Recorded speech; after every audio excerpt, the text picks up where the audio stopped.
today's Tuesday recap from our Tuesday Empowered by the Word Bible study. We're still in our series, The Parables of the Kingdom. And today we talked about kingdom transformation. We talked about the parable of the unforgiving servant. We talked about the parable of the two sons. We talked about the parable of the tenant farmers. And we talked about the parable of the day laborers. And so whether it was forgiveness or fruitfulness or faithfulness or favor, we learned that what God is really after is transformation. That God is in the redecorating business. And we started with a quote from Max Lucado about God being in the decorating business, and he has to redecorate.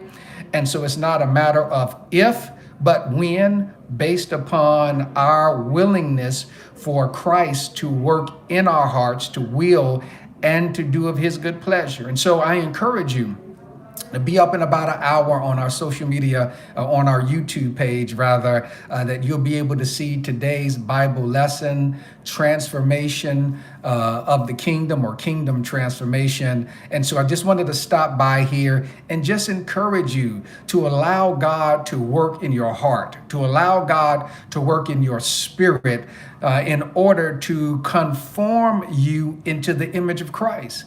Because that's the ultimate goal. That's the aim of our spirit sanctification, is that his spirit will transform us by the renewing of our minds, so that we are able to prove what is that good and acceptable and perfect will of God. So make sure you check it out on our YouTube page at Rev Isaac Hayes. I am sure you will be blessed, not only by today's lesson, Kingdom Transformation, but by the entire series, The Parables of the Kingdom. And of course, our podcast, Cafe Manna, is on there. We have our sermons and other teachings that you can glean from. And I just pray that God will bless you and keep you, cause his face to shine upon you and be gracious unto you. May the Lord lift up his countenance upon you and give you peace. In Jesus' name, God.